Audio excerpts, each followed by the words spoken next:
digamos, en primera medida, en la mesa se desarrolló un esbozo diagnóstico frente a lo que es la educación técnica y tecnológica hoy en día en el país, sobre todo también en términos comparativos en otros países y enmarcado dentro del papel de la educación en Colombia en general, dentro de la División Internacional del Trabajo, y el cómo entonces la educación técnica y tecnológica en Colombia hoy en día viene a jugar un papel, digamos, fundamental desde la institucionalidad para la formación precisamente de mano de obra semicalificada en términos de las necesidades del modelo de producción que hoy en día se está desarrollando en el país.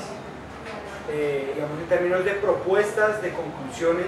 sí, salen unas conclusiones en términos de la necesidad de integrar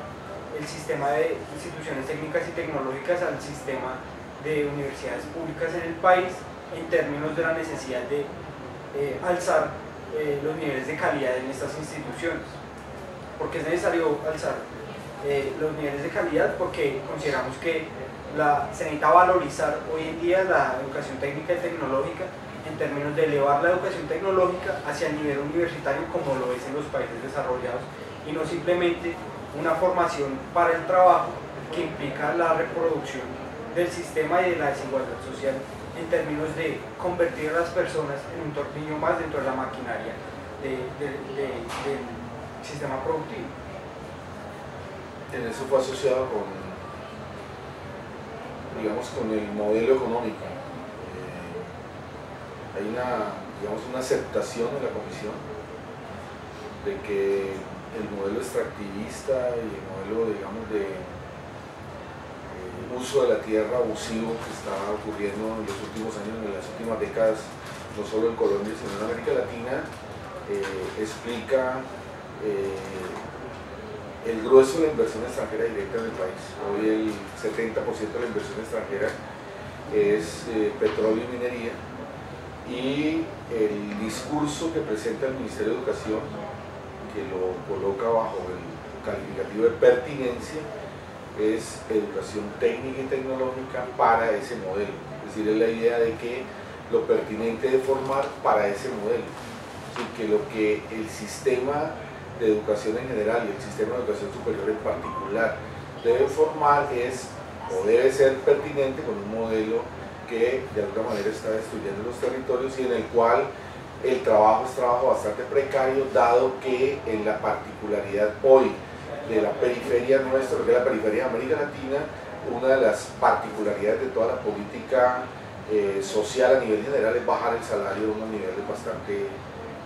considerables. Entonces se discutió mucho sobre el tema de la pertinencia, que a su vez tiene también un discurso pedagógico, que es el de las competencias para ese tipo de formación, y coherente con lo que se discutía, se aceptaba que cualquier concepto de técnica o que incluya lo técnico dentro del, digamos, como propuesta alternativa en un sistema de educación superior, tiene que partir de la base de que no es esa técnica que está diseñando el modelo de pertinencia, sino una técnica asociada a un concepto de educación superior, valga la redundancia, que incluya el humanismo, que incluya filosofía, que incluya formación en general. Es decir, lo técnico no puede ser un pretexto para degradar la formación, y necesitamos un sistema educativo global que respete, digamos, formación en un sentido integral y humanista.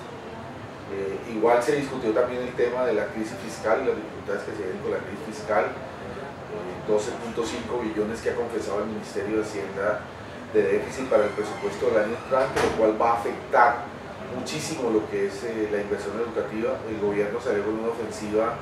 de 10.000 becas el día de ayer para los estratos 1 y 2, como una política, digamos, como presentar una política justificativa de que eso iba a ser una gran inversión. Esos son solo 150.000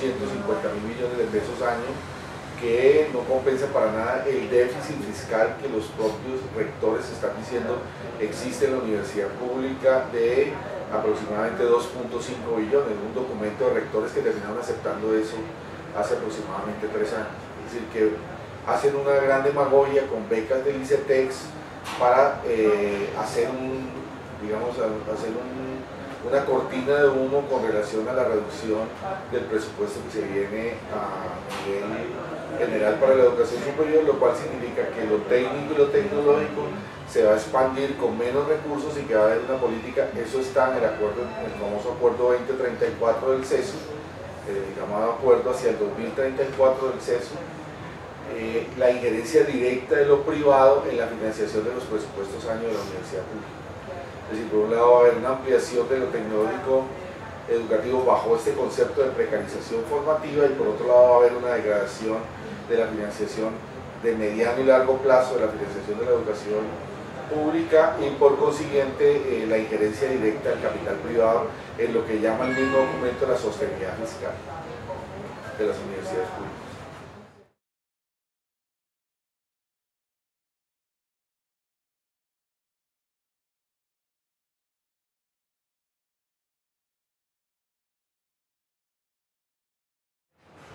Digamos, la educación técnica y tecnológica hoy en día es la que más cobertura en términos de educación superior está teniendo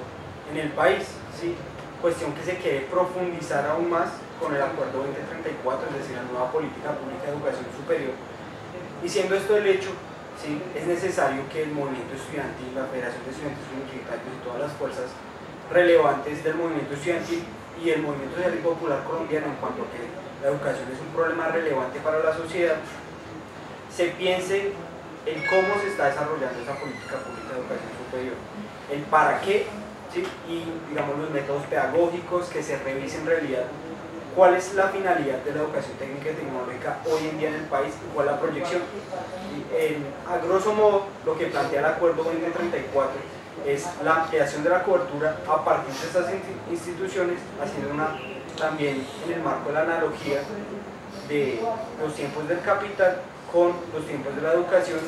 haciendo que las personas matriculadas a dichas tipologías de educación salgan de este tipo de educación en un corto lapso de tiempo, ¿sí?, y logrando así generar mano de obra semicalificada, sin tener en consideración la formación y la investigación, la formación para el pensamiento, la formación para el país, la formación humanística, ¿sí?, la formación en términos de que el estudiante sepa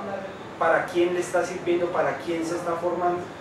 y tenga así elementos para poder, digamos, pensarse como ciudadano. Es decir, no se está pensando la cuestión de crear ciudadanos, sujetos ciudadanos, desde la formación superior técnica y tecnológica, sino simplemente mano de obra barata.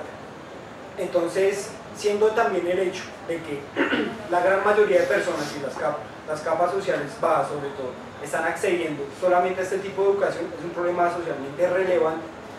para considerar en términos del debate hacia dónde se está dirigiendo esta educación.